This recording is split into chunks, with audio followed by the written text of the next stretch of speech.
The rain hammered the terracotta roof like 1,000 accusations, each drop a reminder that I'd come to Spain chasing ghosts instead of healing. I slammed the car door, my boots sinking into the mud of the Andalusian hillside. And there she was, Grace Harlan, my father's oldest friend, silhouetted in the doorway of the old finca, her eyes locking onto mine with an intensity that stole my breath. "Gracie," she whispered, her voice cracking like the thunder overhead. "You look just like her, the way she used to stand there, daring the storm to break her."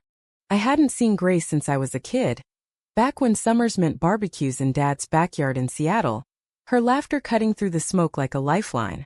But now at 25, fresh off a breakup that left me hollowed out, Dad's letter had pulled me here to Western Spain. "Stay with Grace.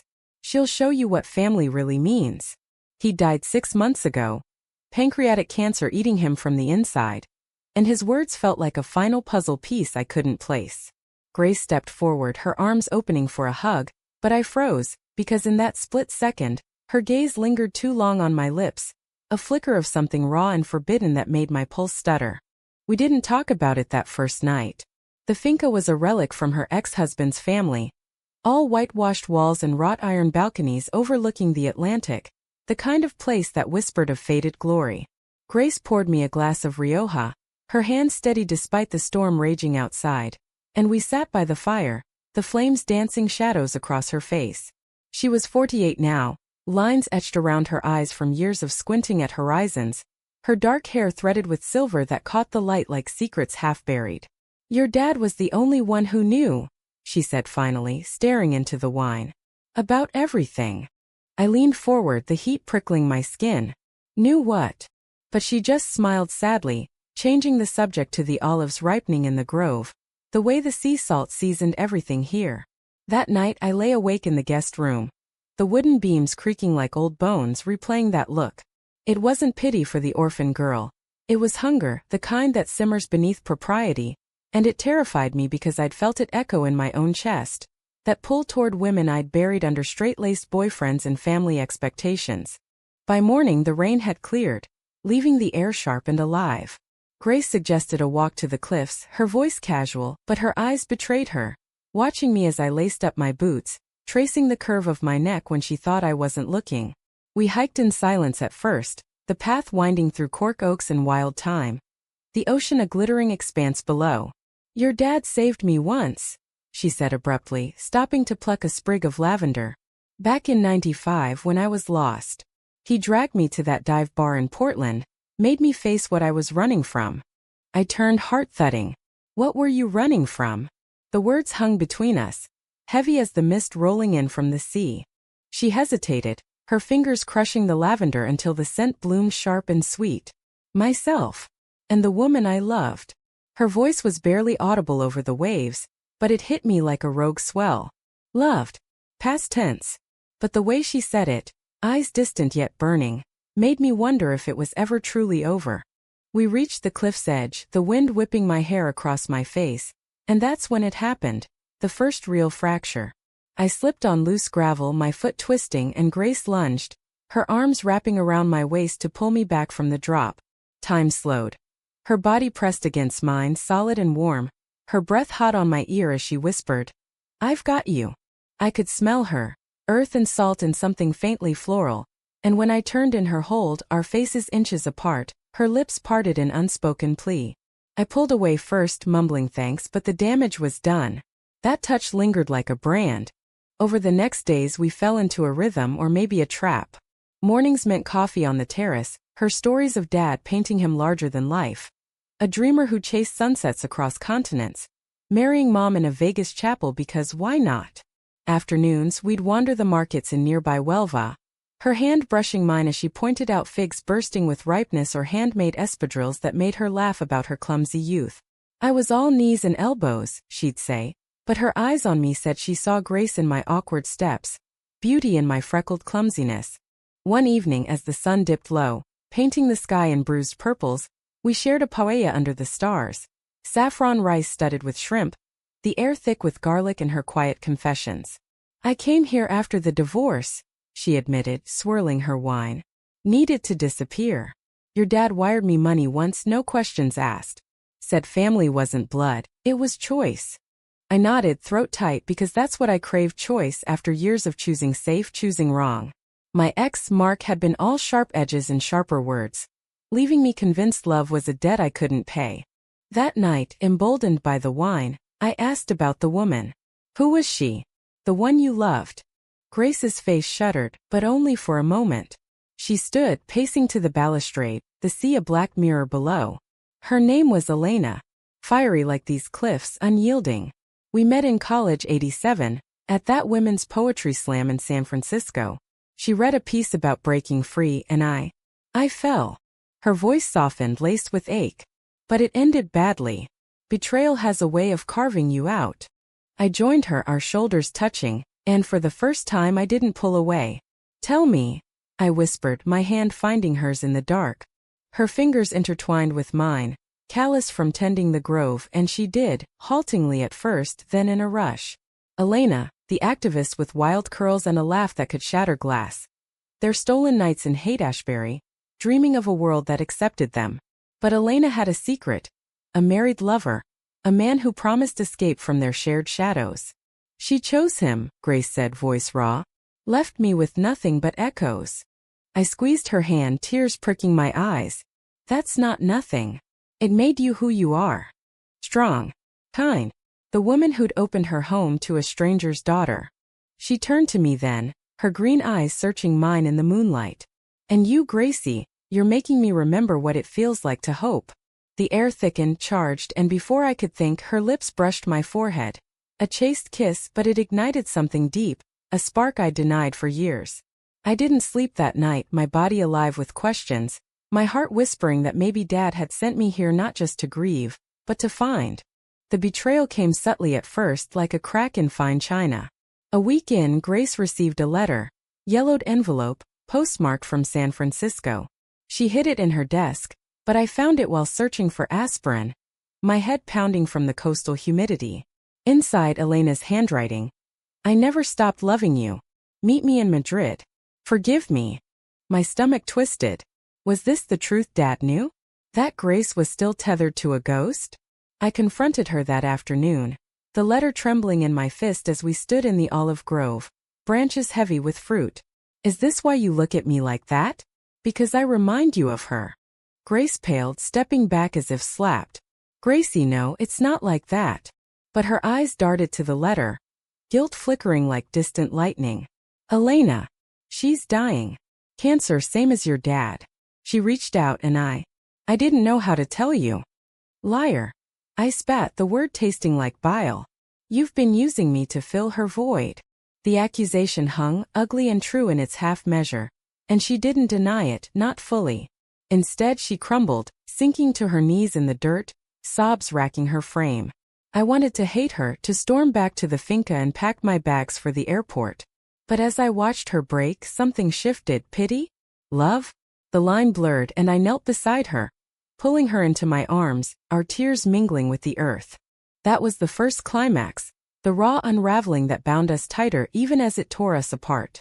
We spent the evening in silence, mending what we could with shared glances and tentative touches. A hand on a knee, a brush of fingers over dinner. By dawn we'd agreed. She'd go to Madrid, face Elena, and I'd wait here, guarding the finca like a vigil. This isn't goodbye, she promised, cupping my face. It's a beginning. But as her taillights faded down the winding road, doubt gnawed at me. What if the past reclaimed her? What truth had Dad buried that made him send me into this storm? The days without Grace stretched like the endless Atlantic horizon, each wave a taunt of what might wash away. I threw myself into the finca's rhythms, harvesting olives with callous local hands, their Spanish chatter a balm against my isolation. Maria, the housekeeper with a gap-toothed smile and stories of flamenco dancers long gone, became my unwitting confessor. Amor es como el aceite, she'd say, pressing the ripe fruit until golden liquid wept from the press. Slippery, but it binds everything together. I nodded, hiding the ache because Grace's absence had cracked me open, revealing desires I'd armored against since college. That freshman year kiss with my roommate, dismissed as experimentation, now roaring back like a tide. Emails from Grace arrived sporadically, fragments of a woman fracturing. Madrid is chaos, Elena's thinner than shadows, but her fire's still there. Then sharper. She says she never betrayed me, it was fear not choice. I read them by lantern light, the finca's walls closing in, jealousy coiling like smoke. Who was I to her? A placeholder, echo of youth. Yet in quieter moments tending the herb garden she'd planted, I felt her presence. The way she'd hum old Joan Baez's tunes while weeding, her voice low and gravelly, wrapping around me like fog. 2 weeks in, the call came at midnight, jolting me from sleep. Grace's voice slurred with exhaustion or wine. I couldn't tell, crackled through the line. Gracie, I can't do this. She's asking me to stay, to forgive, and part of me wants to. God, I want to. The words sliced deep, a betrayal sharper than Elena's letter. Because this was Grace choosing the past over the fragile now we'd built. Then go. I whispered, voice breaking. But don't come back pretending it didn't happen. Silence, then a sob. I love you, Gracie. Not like her, like you. The line went dead, leaving me curled on the cold tile floor. The admission both anchor and wound. Love. She'd said it, unprompted, and it terrified me because I felt it too.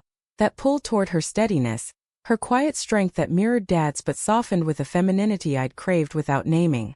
I fled to the cliffs the next morning, the path familiar now, etched into my soles like memory. The wind howled, carrying salt spray that stung my eyes, and I screamed into it. Rage at Dad for this cryptic inheritance, at Grace for her divided heart, at myself for tumbling into love with a woman twice my age, my father's shadow. Hours later, as dusk bled across the sky, my phone buzzed. A photo from Grace, Elena in a hospital bed, her curls dulled by chemo, Grace's hand on hers. Caption. Closure, not chains. Relief flooded me, tentative as dawn, but it was enough to draw me back. She returned 3 days later, the finca's gate creaking open under a sky heavy with promise. Grace looked hollowed, dark circles under her eyes, her scarf knotted tighter than before. But when she saw me on the terrace, arms laden with fresh bread from the village, she ran. We collided in the courtyard, her embrace fierce, lips pressing my temple in a kiss that lingered. It's over, she murmured into my hair. Elena and I, we said goodbye properly. She told me the truth, about the fear, the man, how it broke her too. But I'm here, Gracie. With you. We didn't make love that night. Not in the fevered way stories romanticize, but we held each other on the couch by the fire, her head on my lap as I stroked her silver-streaked hair. She confessed more. The years of hiding after Elena, marrying a kind but distant Spaniard to fix herself, the divorce that freed her but left scars. Your dad knew, she said, tracing patterns on my thigh. He found my letters once, confronted me. Said, Grace, life's too short for closets. He made me promise to live true. Tears welled for him, for her. And me. I asked, voice small. Am I just his way of keeping that promise? She sat up, cupping my face, thumbs brushing my cheeks. No. You're the reason I want to keep it for myself. Her kiss then was soft, exploratory. Lips meeting mine with a gentleness that unraveled me. Tasting of salt and second chances. We broke apart breathless, foreheads touching. The world narrowing to this room, this moment. For the first time, I let myself want her fully, without the ghost of Elena or Dad's shadow looming. The romance bloomed slowly after that, like the almond blossoms dotting the hills in winter's wake. Mornings became ours, lazy breakfasts of tostadas and café con leche, her feet tangled with mine under the table, laughter spilling as she taught me to roll cigarettes the Spanish way, though I always mangled them, earning her teasing grin. Afternoons, we'd drive the coastal roads in her battered Renault, windows down, wind tousling our hair as we sang along to Lucinda Williams on the radio, her voice harmonizing with mine in unexpected beauty. One weekend, she took me to Seville, the city a labyrinth of Moorish arches and orange-scented alleys. We wandered the Alcazar gardens, her hand in mine, unashamed even as tourists glanced. In a shadowed courtyard beneath a canopy of jasmine, she knelt. Not in proposal but in vulnerability. I wrote Elena one last letter, she said, pulling a crumpled page from her pocket. Telling her about you. About us. It felt like closing a book. I read it by fading light. Words of forgiveness, of paths diverged, of a love reborn in unexpected soil. This is beautiful, I whispered, folding it carefully. Like you. That night, in our rented room overlooking the Guadalquivir, we danced slow, swaying to the distant strum of a guitar from the street below. Her body fit against mine like a missing verse, and when she whispered, "Stay with me, Gracie. Make this home," I nodded, tears blurring the candlelight. Spain wasn't just escape. It was rebirth, her arms the map I'd been lost without. But conflict simmered beneath the idol. Whispers from the village reached us, Maria's gentle warnings about La Americana y su amiga. Eyes narrowing at our linked hands in the market. Grace brushed it off, her resilience a shield. But I felt the weight, the American in me craving acceptance while the lover in me feared losing her to judgment. And then there was Dad's box, arrived by post from Seattle. Letters, photos, a journal he'd kept secret. I pored over it alone one rainy afternoon, the finca echoing with ghosts. Pages yellowed with time chronicled his friendship with Grace. Not just beers and ballgames but deeper. Her coming out over late-night calls, his quiet support when Elena shattered her. One entry gutted me. "Grace deserves the world. If I go first, send Gracie to her. That girl needs to learn love isn't a straight line." Betrayal stung anew. Not from Grace but from him, for knowing her heart's shape and trusting me to fit it without warning. I confronted her that evening, the journal open on the kitchen table like an accusation. "He planned this? Us?" My voice cracked, anger mingling with awe. Grace's face crumpled, but she didn't deny. "He hoped. Saw the spark in you even as a teen, the way you watched the world hungry for more. Said you were like me. Wired for depth, not surfaces." She reached for me but I stepped back, the room spinning. "Gracie, this isn't manipulation. It's faith." "Faith in what?" "That I'd fall for his best friend." The words lashed out, born of fear. The terror that our love was borrowed, not built. She closed the distance, her touch grounding. "Faith in us finding each other. The rest? That's ours." We argued then, voices rising like the storm outside, accusations flying. Her clinging to Elena's memory, me hiding behind Dad's ghost. But in the fury truth surfaced. My own betrayals, the women I'd loved and left unspoken. The exes who'd been shields against this very vulnerability. Exhausted, we collapsed onto the rug. Her head on my chest, heartbeat sinking. "I'm scared," I admitted, fingers threading her hair. "Of losing you to the past. Or the world." "Then let's build a future," she murmured, kissing my collarbone. "One olive at a time." The climax built like a haboob over the desert, sudden, suffocating. Elena died a month later. Her passing announced in a terse email from a mutual friend. Grace withdrew, haunting the cliffs alone. Her grief a silent tide pulling her under. I gave her space but worry gnawed. Notes left unanswered, meals untouched. One night I found her in the attic, surrounded by boxes of letters. Elena's, yellowed and tied with ribbon, spilling secrets like sand. "Read them," she said hoarsely, eyes red-rimmed. "The whole truth." Heart-pounding I did. Elena's words chronicled not just love but wreckage. Her affair not with a man but another woman, a colleague who'd promised discretion, then blackmailed her when it soured. "I ran to him because he was safe," one letter confessed. "But you were home. Forgive me for burning it down." Grace had known fragments but not this, the depth of Elena's cage, the betrayal layered upon betrayal. "Why hide it?" I asked, setting the letters down, my voice trembling. "Fear," she whispered. "That you'd see me as weak, loving someone who could hurt me so." I pulled her close, the attic dust motes dancing in the slanted light. "I see strength. In forgiving. In choosing me." Our kiss then was desperate. A dam breaking, lips fierce, hands mapping scars both seen and unseen. We tumbled down to her bed, bodies entwining in a dance of rediscovery. Not passion's blaze but emotion's slow burn. Whispers of "I love you," sealing fractures. With Elena's ashes scattered in the bay, Grace had flown back briefly, returning with a lightness that reshaped us. We dove deeper into the life we'd sketched in stolen moments. Spring unfurled across Andalusia like a promise, wildflowers carpeting the hills in poppies and lavender, mirroring the bloom in my chest. I extended my visa, trading Seattle's rain-slick streets for this sun-drenched exile, enrolling in online courses on sustainable farming because Grace's dream wasn't just the finca. It was a legacy, organic olives pressed into oil that told stories of resilience. Our days wove intimacy with routine, her teaching me to prune the trees, my hands learning the curve of branches as surely as I'd learned hers. Evenings on the terrace, her reading poetry, Walt Whitman, Pablo Neruda. Her voice wrapping verses around us like shawls. We were together, she'd quote, eyes on mine. I forget the rest. Laughter came easier now, her dry wit cutting through my brooding American sarcasm, like when I'd burn the tortilla de patatas and she'd quip, "Darling, it's abstract art, postmodern cuisine." But romance's glow cast long shadows, and conflict brewed in the everyday. The village elders, with their rosaries and rigid nods, escalated from whispers to exclusion, invitations to fiestas revoked, produced stalls shunning our oil at market. Grace, weathered by decades of sidelong glances, bore it with stoic grace, but I chafed, the expat firebrand, drafting fiery emails to local councils about inclusivity, quoting Dad's old ILU stickers. We're not hiding, I'd argue, pacing the kitchen. Why should we?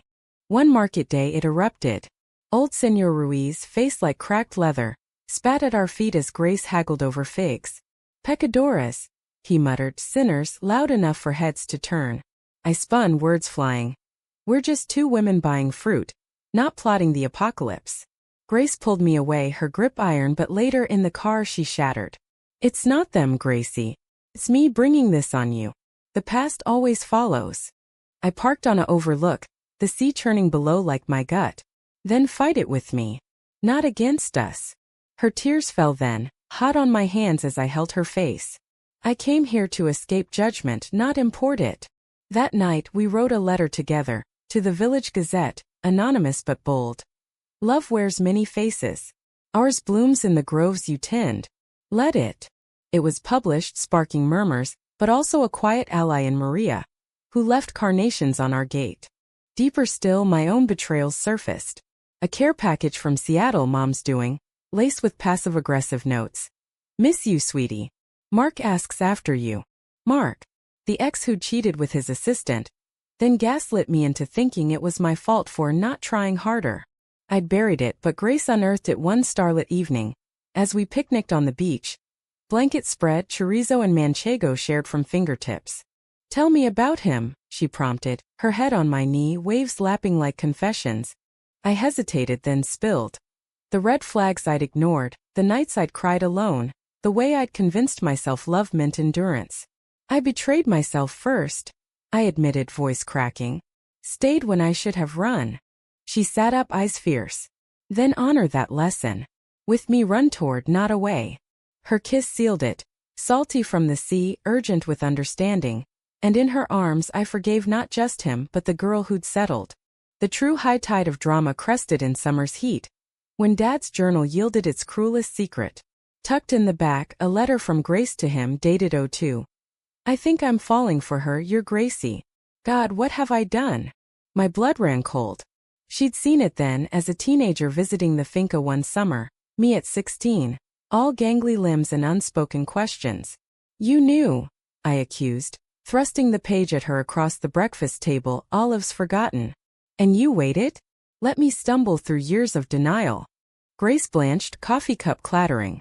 It was a crush, fleeting on the light in you, the echo of Elena but brighter. I buried it for your sake. For mine. Her voice rose, defensive. You were a kid, Gracie. I was the adult who knew better. Better. I laughed bitterly, standing so fast the chair toppled. You looked at me that first day here like you were starving. Was it memory or me? The finca felt suffocating, walls pressing in, and I bolted to the groves, branches whipping my face like recriminations. She found me hours later, curled against an ancient trunk, sunset gilding the leaves. It was you, she said softly, kneeling in the dirt. Always you, the woman you became. The letter was fear, not foresight. I wanted to believe her, but doubt festered, a betrayal self-inflicted. How do I trust this isn't pity? Or nostalgia? She took my hands, calluses rough against my palms. Because I choose you every day, not the girl, not the ghost. You with your fire and your flaws. We wept then, reconciliation raw. A tangle of limbs and apologies, her forehead to mine. Dad trusted you with me, I murmured finally. Maybe I can too. Autumn brought harvest, a frenzy of nets and ladders, locals grudgingly joining under Maria's coaxing. Amid the chaos our love deepened, stolen kisses behind crates, her laughter when I dropped a basket, spilling olives like laughter. One night, post-feast, villagers toasting with Rebujito Ruiz approached, gruff but eyes softened. "Your oil sells well in the city," he grunted. "Keep it coming. Progress fragile as new shoots." Yet the emotional undercurrent pulled stronger. Grace's health scare. A routine check revealing precancerous cells from years sun-soaked. "Like your dad," she joked weakly in the doctor's office in Huelva, but her grip on my hand was vice-tight. Waiting for biopsy results, we drove the coast in silence, stopping at a lighthouse where seals basked on rocks below. "If it's bad," she said, voice steady, "promise you'll live loud. For both of us." Terror clawed me, losing her before we'd truly begun. "No ifs," I demanded, pulling her close against the wind. "We're in this, olive oil and all." The results came clean days later. A reprieve that bound us fiercer. Nights spent mapping each other's bodies with reverent hands. Not conquest but communion. As winter loomed, conflict crested again. Not from without, but the past's final lash. A package arrived. Elena's effects willed to Grace. A locket with their photo, a manuscript of poems unfinished. Reading them by firelight, Grace broke. She never published. Said I was her muse. Jealousy flared, irrational but real. "Am I just the next chapter?" She set the papers aside, drawing me near. "You're the whole book, Gracie." She was the prologue. We burned the poems that night, not in malice but release. Flames devouring words, ashes scattered to the sea at dawn. "To new stories," she toasted with manzanilla, her smile breaking through clouds. Through it all, romance wove humanistic threads. Volunteering at the local women's shelter, Grace sharing her coming-out scars, me facilitating art sessions for girls with eyes like mine once held. Wary, wondering. One teen, Sophia, cornered me after. "You and Grace. It's real." I nodded, heart swelling. Real as this place. In her grateful hug I saw Dad's vision. Love as choice rippling outward. But the apex loomed, inevitable as equinox. Mom's email arrived like frost. "Coming to Spain. Need to talk about the will." "And you." Panic surged, her conservative world colliding with ours. Grace sensed it, holding me through nightmares. "We'll face her together," she vowed. Truth sets free. Mom's arrival shattered the finca's fragile peace like a stone through stained glass. She descended from the train in Huelva 2 days before Christmas, all Seattle practicality, wool coat, sensible flats, eyes scanning for threats amid the poinsettias and holiday lanterns. "Gracie," she said, hugging me stiffly at the station, her perfume cloying as unresolved grief. "You look tanned." Dad's will was the pretext. The finca, half inherited to me, a bequest he'd never mentioned. But her gaze sharpened on Grace, waiting by the car, her scarf fluttering like a flag of truce. The drive back was a minefield, Mom probing. "So Grace, still the eternal bachelorette?" Grace's laugh was easy, deflecting with tales of the harvest, but tension coiled in my gut. Dinner that night was a farce. Gazpacho chilled too long, conversation skirting edges. Mom reminisced about Dad's adventures, her voice laced with that old resentment. He always put wanderers first. Grace excused herself early, leaving me to the interrogation. Upstairs later, Mom cornered me in the guest room. Photos of my childhood spread like evidence. "What's this, Gracie? You here with her?" "It's not right." Her words landed like slaps. Not venom but fear, the same that had kept her married to a ghost after his affairs. "Dad sent me," I countered, voice steady, "to learn from her." "Learn what?" "To throw away everything for this." She gestured vaguely, tears welling. Betrayal reversed. Not Grace's but mine for choosing a path she couldn't map. The confrontation peaked at dawn, all 3 of us on the terrace as mist clung to the groves. Mom had found the journal, Dad's, open to the letter from Grace, and wielded it like a cross. "He knew? And let you?" Her voice broke, horror mingling with hurt. Grace stepped forward, face pale but resolute. "He knew me, Ellen. All of me. And loved anyway." I bridged them, hands on both. "Mom, this isn't betrayal. It's life, messy, beautiful." Words tumbled, Grace's past, Elena's shadow, our love forged in fire. Mom listened, crumbling then. "I lost him to dreams like this. Don't lose yourself." But in her eyes, dawning not rejection but reckoning. She stayed a week, thawing slowly. joining us for cliff walks, her hand tentatively on Grace's arm as they shared Dad's stories. Departure day, she hugged us both, fierce, lingering. "Be happy," she whispered to me. "For him." On the platform, waving as the train pulled away, I felt the final fracture mend. Not perfect, but whole. Spring returned, but with it, the story's true climax. Grace's proposal, not on bended knee, but amid the olive press, oil slick on our hands. "Marry me, Gracie," she said. "Ring a simple band of twisted silver etched with waves. Not for papers or promises, but because you make the world taste like home." Tears blurred her face. I said yes, our kiss sealing it amid the hum of machinery, workers cheering from afar. A village changed, one heart at a time. Yet drama's echo lingered in small betrayals. My hesitation at the registry office, old doubts whispering of age gaps, cultural chasms. What if we regret? I confess one night, moon high over the sea. "Then we regret together," she replied, tracing my jaw. "Love's not certainty, it's courage."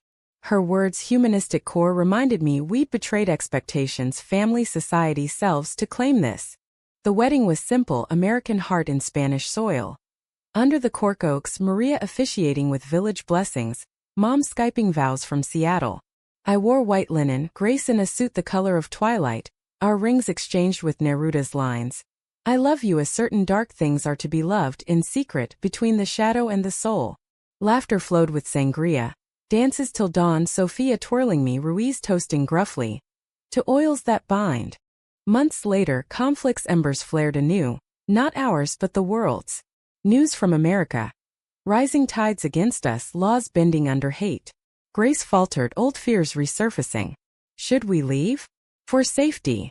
I pulled her to the cliffs, wind our witness. No. This is our stand. Humanity in the face of storm. We renewed vows there, impromptu, waves crashing approval.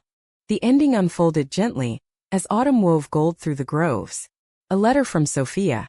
Accepted to art school, crediting our story for her bravery. Mom visited again, bringing Dad's old guitar. We played around the fire, her harmony joining ours. Grace and I adopted a stray dog. Ragged mutt named Echo, symbol of second chances. Years blurred. The finca thrived, our oil-winning awards, bottles labeled Harlan and Reed. From roots to ripples. I wrote a book, Memoir of Ghosts and Graces, dedicated to Dad. Foreseeing the lines we couldn't. Grace aged beautifully, silver claiming her hair, lines deepening with joy. On our 10th anniversary atop the cliffs where it began, we watched sunset bleed across the Atlantic. "I caught you looking," I teased, hand in hers. "And uncovered us," she replied, kissing me soft. No grand tragedy but a quiet triumph, love's humanistic arc, bending toward light. Betrayals faded to lessons, conflicts to strength, romance to bedrock. In Spain's embrace, two women once adrift found harbor, not perfect but profoundly ours. As stars pricked the sky, Grace whispered, "Ready for the next chapter? With you? Always."